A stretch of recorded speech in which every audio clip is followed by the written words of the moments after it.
আমরা আতঙ্কে আছি, আমরা আশঙ্কায় আছি। 2027 বিশ্বকাপটা বাংলাদেশ খেলতে পারবে কিনা, সরাসরি কোয়ালিফাই করতে পারবে কিনা, আদৌ কোয়ালিফাই করতে পারবে কিনা, ওইরকম একটা ভয় আমাদের ভেতরে জেঁকে ধরেছে। এবং তার প্রধানতম কারণ বাংলাদেশের ওয়ানডের পারফরমেন্স। আফগানিস্তানের বিপক্ষে এই সিরিজের প্রথম দুইটা ম্যাচ হেরে যে আমাদের সিরিজ হারটা নিশ্চিত হয়ে গেছে, সেটা কোনো ব্যতিক্রম নয়। এই নিয়ে টানা 4টা ওয়ানডে সিরিজ আমরা হেরেছি। মাঝখানে চ্যাম্পিয়ন্স ট্রফিতেও 2টা ম্যাচ খেলে সেই 2টাতে হেরেছি। সর্বশেষ 11টা ওয়ানডের মধ্যে 10টা ম্যাচ হেরেছি। ফলে 2027 সালের বিশ্বকাপ খেলতে হলে ওই বছরের 31শে মার্চের কাট অফ ডেটে আইসিসি ওয়ানডে র্যাঙ্কিংয়ে টপ 9-এর মধ্যে আমরা কিভাবে থাকবো যখন আমরা এখন 10 নম্বরে রয়েছি, ওই ভয়টা কি খুব অমূলক? আমাকে বলেন তো দেখি। দলের পারফরমেন্সে আমাদেরকে ওরকম ভয় ধরিয়ে দিচ্ছে। ভয়ের আরেকটা জায়গা ছিল যে ওয়ানডে ক্রিকেট খেলার সংখ্যাটা এখন অনেক কমে গিয়েছে এবং আমরা কি যথেষ্ট ওয়ানডে ম্যাচ খেলার সুযোগ পাবো কিনা, এই র্যাঙ্কিংয়ে পিছিয়ে থাকাটা পুষিয়ে নিতে পারবো কিনা, ওই রকম একটা কিঞ্চিত আশঙ্কার জায়গাও কিন্তু ছিল। বাংলাদেশ ক্রিকেট বোর্ড এই জায়গাটাতে আজকে আমাদেরকে আশ্বস্ত করেছে। মিডিয়াকে তারা একটা প্রেস রিলিজ পাঠিয়েছে, যেইখানটাতে তারা জানিয়েছে যে আগামী 1 বছরে বা 13 মাস সময়ে আমরা মোট 24টা ওয়ানডে ম্যাচ এখনো আমরা আরো খেলবো 2026 সালের নভেম্বর পর্যন্ত। আর যেহেতু র্যাঙ্কিং এর কাট অফ ডেট 2027 সালের মার্চ, এরপরেও তো আরো 4 মাস সময় থাকবে। ওই 4 মাস সময়ও তো বিসিবি বসে থাকবে না, নিশ্চিতভাবে অন্তত পক্ষে আরো 1-2টা সিরিজের ওয়ানডে সিরিজের আয়োজন বিসিবি তো করবেই করবে। ফলে আমাদের এই জায়গাটাতে অন্তত আতঙ্কটা একটু কমলো যে যথেষ্ট ম্যাচ খেলতে না পারার যে বিষয়টা, সেই আতঙ্কের জায়গাটা আমাদের কমছে। এখন আমরা কোন দলের বিপক্ষে কখন ম্যাচ খেলবো এবং এই ফিক্সচারটা আমাদের জন্য কি ভীষণ রকম একটা সুখবর নিয়ে এসেছে। শুধুমাত্র খেলা হওয়ার কারণে না, অন্য একটা সুখবর আছে, অন্য একটা স্বস্তির জায়গা রয়েছে, যেই স্বস্তিটা এখন আমাদেরকে বোধহয় আরো অনেক বেশি কনফিডেন্ট দিবে যে না, 2027 বিশ্বকাপে আমরা খেলতে পারবো। আমরা হয়তো র্যাঙ্কিং এর টপ 9-এ থেকে ডিরেক্ট কোয়ালিফিকেশন প্লেসটাই আসলে আমাদের হয়ে যাবে। কোন সেই স্বস্তির জায়গাটা? দেখুন, এই বছর আফগানিস্তানের বিপক্ষে সিরিজের আগ পর্যন্ত বাংলাদেশ ওয়ানডে ম্যাচ খেলেছি আমরা মাত্র 5টা। চ্যাম্পিয়ন্স ট্রফির 2টা ম্যাচ, শ্রীলঙ্কার বিপক্ষে সিরিজের 3টা ম্যাচ। সেইখানটাতে নেক্সট আমরা এই বছরের অক্টোবর থেকে আগামী বছরের নভেম্বর, এই 13 মাস সময়ের মধ্যে 26টা ওয়ানডে ম্যাচ খেলার ফিক্সারের কথা বাংলাদেশ ক্রিকেট বোর্ড আমাদের জানিয়েছে। কিরকম সিগনিফিকেন্টলি সংখ্যাটা বাড়ছে সেটা তো আসলে দেখতেই পাচ্ছেন।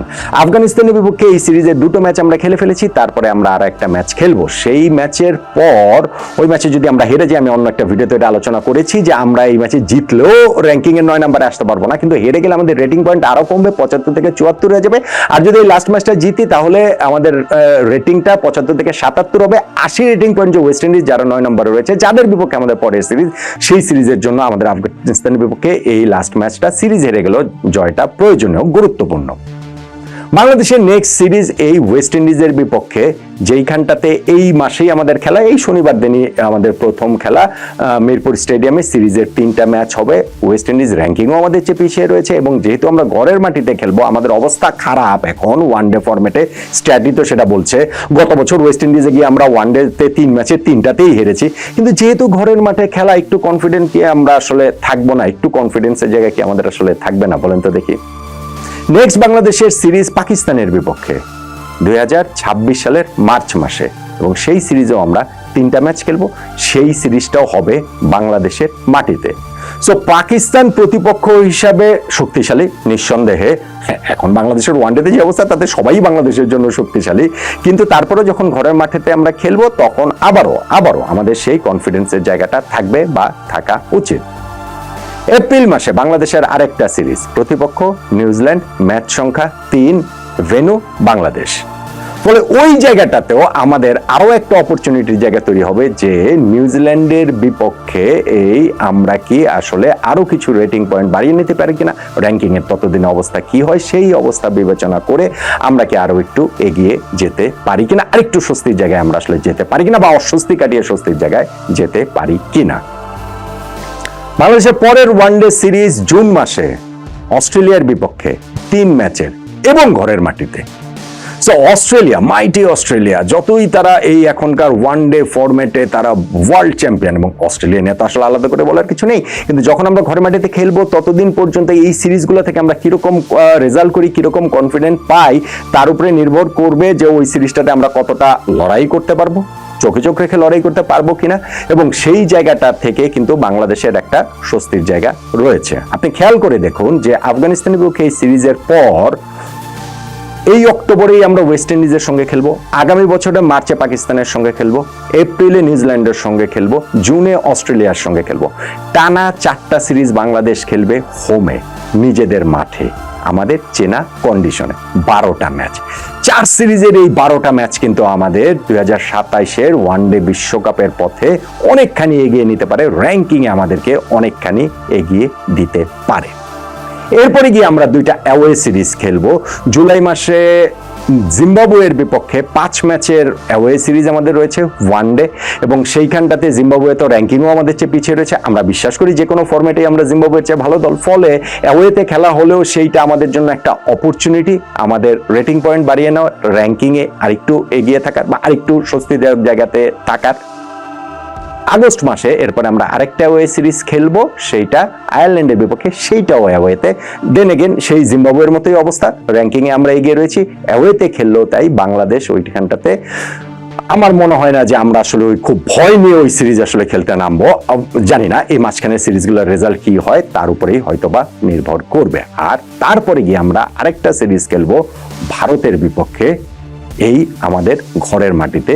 সেই সিরিজটা হবে 3 ম্যাচের সিরিজ। সো ভারতের বিপক্ষে সিরিজে তো বাংলাদেশে আরো অনেক স্পাইস অ্যাড হয়, আমাদের ক্রিকেটাররা, এই সিরিজ আমাদের দর্শকরা সবাই অনেক বেশি উদ্দীপ্ত থাকেন, উজ্জীবিত থাকেন, ফলে সেই জায়গাটা থেকে আমাদের মনে আছে নিশ্চয় হচ্ছে ওই যে ভারতের বিপক্ষে যে আমরা সিরিজটা জিতেছিলাম 2023-এর ওই যে ওয়ানডে বিশ্বকাপের আগের, মানে ওই যে এর আগের ওই বিল্ড আপের সময়টাতে, সবকিছু মিলিয়ে যে ওইটা বাংলাদেশের জন্য, আমাদের জন্য আরো একটা বিরাট চ্যালেঞ্জ হয়ে আসবে নিশ্চয়। কিন্তু যেহেতু ঘরের মাটিতে আমরা খেলবো, আমরা একটুখানি হয়তো বা কনফিডেন্ট থাকাটা উচিত। তাহলে দেখেন, এই যে আফগানিস্তানের বিপক্ষে চলতি সিরিজটা মিলিয়ে যে আমরা 8টা সিরিজের এই লাস্ট ম্যাচটা ধরে যে 24টা ম্যাচ আমরা খেলবো, তার মধ্যে আমরা ঘরের মাটিতে 5টা সিরিজ খেলবো, 15টা ম্যাচ সেখানটাতে আমরা খেলবো। তো 5 সিরিজের 15টা ম্যাচ যখন আমরা খেলবো, হ্যাঁ প্রতিপক্ষ যে খুব সহজ তা নয়, ওয়েস্ট ইন্ডিজকে আপনি তুলনামূলক একটু সহজ বলতে পারেন, তারপরে আমরা পাকিস্তান, নিউজিল্যান্ড, অস্ট্রেলিয়া, ভারত, এরকম 4টা বিগ টিমের এগেনস্টে খেলবো। কিন্তু যখন বাংলাদেশের মাটিতে খেলবো, আমার কাছে মনে হয় এইটা বাংলাদেশের জন্য একটা বিরাট বিরাট বিরাট বড় আসলে ইনসেনটিভ, যে এই জায়গাটাতে আমরা কতখানি এগিয়ে যেতে পারি। আর সঙ্গে আমাদের 2টা অ্যাওয়ে সিরিজ রয়েছে, জিম্বাবুয়েতে 5 ম্যাচ আর আয়ারল্যান্ডে 3 ম্যাচ, ওইখানটাতে এই 8টা ম্যাচ রয়েছে। ফলে আমার যেটা মনে হয় যে আমি নিজেও একটা বেশ আতঙ্কের মধ্যে ছিলাম যে অবস্থা বাংলাদেশের ওয়ানডে ক্রিকেটে, যে অবস্থা আমরা আসলে ওই অপরচুনিটিটাই কি পাই কিনা।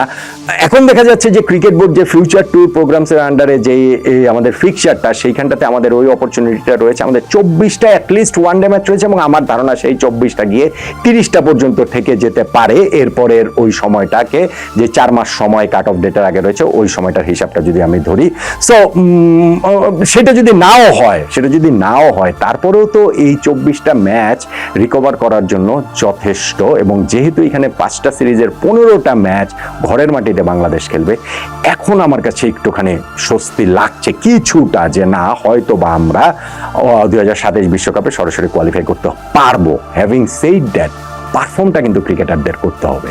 আমাদের এত ম্যাচ আছে, কিন্তু ক্রিকেটারদের যে পারফরমেন্স সাম্প্রতিক সময়, আমাদের ওয়ানডে ফরম্যাটে যে পারফরমেন্স, এই পারফরমেন্স যদি অব্যাহত থাকে, তাহলে 24 কেন 48টা ম্যাচ থাকলে এই লাভ কি? আমরা সর্বশেষ 11 ওয়ানডে ম্যাচের মধ্যে 10টা হেরেছি। সো এই 24টা যে ওয়ানডে ম্যাচ আমাদের রয়েছে, সেই হিসাব করলে দেখা গেল যে আমরা 20টা ওয়ানডে ম্যাচ হেরেছি, তাহলে তো আসলে লাভ হবে না।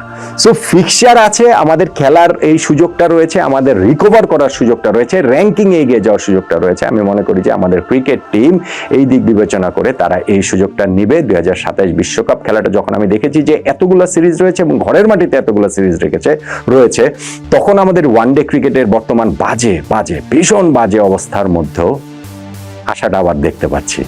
আমাদের মনে হচ্ছে যে না, 2027 বিশ্বকাপে আমরা খেলবো, হয়তোবা ডিরেক্টলি কোয়ালিফাই করব। কি মনে হয় আপনার এই ফিক্সারের কথা শুনে? ওরকম আত্মবিশ্বাস কি আপনার ভেতরেও তৈরি হচ্ছে না? ভয় কাটিয়ে বলুন তো দেখি।